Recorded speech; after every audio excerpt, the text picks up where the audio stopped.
Hey, I'm Mike Janda. Welcome back to the channel. I'm glad you're here. And today we are going to go through a little trick to help you manage scope creep. And this is something that you have not seen anywhere else, I'm pretty sure. I've never seen anybody doing this. I started doing this at my agency back in like 2016 or so in the delivery rounds. And it's a little nugget that is like a freaking game changer for you to control the flow of a project. And I'm pretty sure you haven't learned this anywhere else. All right, before we dig in, hit the like button, hit the subscribe button, drop a comment. If you like these videos, I gotta make freaking YouTube my main channel. And I've been saying this for like 5 years. Ask Eva, she's my accountability partner. I've been saying it forever. It's like every freaking week. I gotta get off of Instagram and get my content into YouTube. So here we are again, making another push. All right, here we go. Gonna go and give you this little nugget. I'm telling you, you've never seen this before, I don't think. And if you have and you're not using it, it's time. It's a little scope creep trick. All right. It is all about using visual indicators to control the rounds. That's what you want to do. Visual indicators to control the rounds. So in your agreement, you're going to specify the rounds that happen inside of a project. Round 1, we're going to give you sketches. Round 2, we're going to give you finished designs or polished designs. Round 3, we're going to give you press-ready files. Now, how many rounds of sketches do they get? How many rounds of design do they get? This is where a lot of freelancers and creative entrepreneurs make some mistakes. How many rounds do they get inside the rounds? So you want to say you get 1 round of design. Nobody gets 1 round of design. Clients are going to want an opportunity to make feedback. So what happens usually in a project is you get something like round 1 is first sketches. Round 2 is revised sketches. Then you go to round 3, which is first round of design. You might have round 4, second round of design, and then round 5, the final approved design.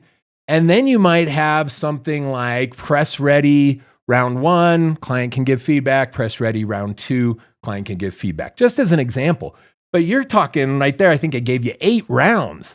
And that's more like what happens inside of projects. I can't stand it when people do that. This project includes 3 rounds of feedback. 3 rounds on what? 3 rounds on the sketches? And then it's done, you can't give any more feedback? Or 3 rounds on the design, and then it's done, you can't give feedback on the press-ready files or the live build version or the beta build ready to go launch on a website? So this 3 rounds of feedback thing that people put into their agreements, get rid of that and just specify the exact rounds. Right. Then on every delivery that you do for your client, you're going to give them visual indicators of where they are. So here's an example. This is a real world example of a project we did for Google. Google was a big client of my agency in the final 3 years or so. 7-figure client. We were doing a ton of work for Google. It was awesome. This is a little Google Advisory Council book that we did, a little booklet for an event that they were having. Now, at the start of the presentation, you're going to remind the client of the project and delivery objectives. You're going to say, hey, what we're trying to do is portray the Google brand inside of this booklet so that we can help the people who come to the event know who the speakers are and get introduced to some of the Google products and services that will be discussed in the event, blah, blah, blah. Some kind of objectives like that. That's the objective of the project. And you're also going to give them the objectives of the rounds. You're going to tell them, right, in this round that we're delivering, we're going to use we're going to deliver to you the initial design concepts for this project. And the objective is to set the design direction. We have 3 different mock-ups that we're going to show you of where we can take this design direction. That's the objective. Establish the design direction. Then you're going to go in and you're going to say to them, look, this is round 2. Round 1, we already presented to you the mood boards. You gave us feedback on the mood boards.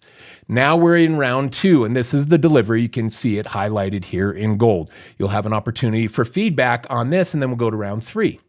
Then you tell them, here's what we're going to show you. We have comps, design 1, 2, and 3, and then we have a title or cover page for each of those, and then a full spread for each of those. That's what we're going to show you. And here's what you should be thinking at feedback on this round here. Things that are valuable for us. If you like the certain title treatment on one of the styles, but you like the patterns and things on the other one, you can tell us that. You can tell us things like, we think that comp number 2 matches our brand most clearly. You can think that you can say things like, we like the texture on the first one and the layout on the second one. Now, some of you watching this, you're thinking, well, then you're just going to create a Frankenstein monster because the client's going to give you feedback on this one and this one and this one. Yeah, that's what happens sometimes in the real world. You present designs to a client and they're going to like something from one and then they're not going to like something from another, and you do mix and match. You know what? You did that already inside of your design process. You were like taking some mood boards. I like this button style. I'm going to put that here. I like this title treatment. I'm going to put that here. It goes to without saying that your client's probably going to do the same thing. In fact, they frequently do. And it's not a Frankenstein monster. It is a collaborative effort through feedback to land on the design that is going to work best for the project, best for the client's customer or the user, best for the client, best for you. That's what you're trying to do. And sometimes it is a mix of a variety of different things. Don't feel like a Frankenstein monster is necessarily a bad thing. You as a designer have to figure out, how do I take the feedback and merge it into the final cohesive design that integrates in all of the things I researched, mood boards, design ideas, the client's feedback, my own design ideas and feedback and things that I have going on in my brain, and what's best for the user. What's going to resonate with the end customer? That's the mix. And every design from that perspective is a Frankenstein monster. So it's not like this bad thing. People try and spin that as a bad thing. That's what happens. Okay, so you're going to give the client some feedback guidelines. Now that's your introduction to this presentation. Now they're trained up to see the work that you'll present. You trained them up, and now you're going to go in and show them the work. Here's one of the cover pages for the booklet we created, and here's the interior spreads, and here's another cover page. I just threw a couple of the things in here, not all of the comps for that project, because that was a big presentation. We spent, 20 minutes presenting the work to the client. They loved the work, and we established a design direction, and they did take a few things from one and most of one of the others, and that's what we moved forward with, and the booklets turned out awesome. Okay. After you present the work, you're going to give them this next steps page. Again, it is highlighting the rounds. And now you see a slash across round 2. I'm going to go back to this earlier. Check this out. See, I have gold on R2 because we're going to present the rounds to the client. And they can see that R1 and R1 feedback are done. Round 2 or R2 is what we're going into. And then when I get to the end of the presentation, we have R2 with a slash because I just delivered it, and we have gold. Now we're ready for your feedback, client. That's the flow. Now the client can see, I still have round 3 and I still have round 4. I can make changes. Okay, this does a couple things. The first one is it gives you power when the client is like, well, I don't really like where we are in this project. The design's not liking them so much. And you can say, that's great. Look, we got round 3 and round 4 still. This is a collaborative process. So you're highlighting the fact that there's more to come. So it can subside the client's frustration if they're not happy with those earlier rounds. The second thing is it gives you power to push back at the end. When you get to round 3 and you have a slash in it and slash on feedback, the client knows round 4 is the last one. It's clearly there, visually marked. Now you had it in your contract, but you have it on the screen every time you deliver. And the client's reminded, okay, we're getting to the end of this process. And you can say in round 3, okay, just as a reminder, we have round 4 coming up, and after that, we'll have an approval. We need approval because that's what's scoped in our agreement. So let's get it tightened up on this round. We're going to make all the changes, and then hopefully we land on it, and we're ready to go. That's what happens. So you can push back on the client, and it's like pre-pushing back on them. You're prepping them for you to end this design cycle. And some of these clients, if you don't do that, you're going to end up in round 20, round 50. I've had freaking logo clients, man, in the early days when I didn't know how to push back. And I had one client, they just went forever. I must have done 100 logos. And you know what? If you've ever done like a freaking 100 logos or 50 logos for a client to get to the end of the project, drop a comment for us here just so that we can see who y'all are, because everybody's kind of been there.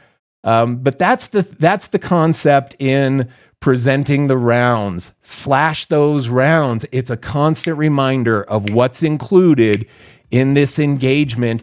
It changes everything. It gives you power to push back on the clients when you need it. It keeps the project flowing. It keeps the client happier. It's just so much better.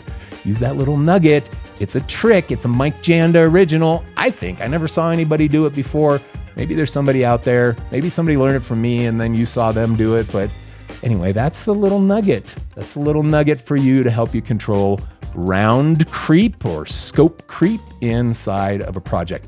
Okay, thanks so much for watching. Hope to see you in the next video. And hit the like, hit the subscribe, hit some comments. Let me know how many freaking logos have you done for a client, or how many extra rounds did you control the scope or the round creep? And do you have any little tricks to share with us? Let us know in the comments. Thanks so much. See you again in another video soon.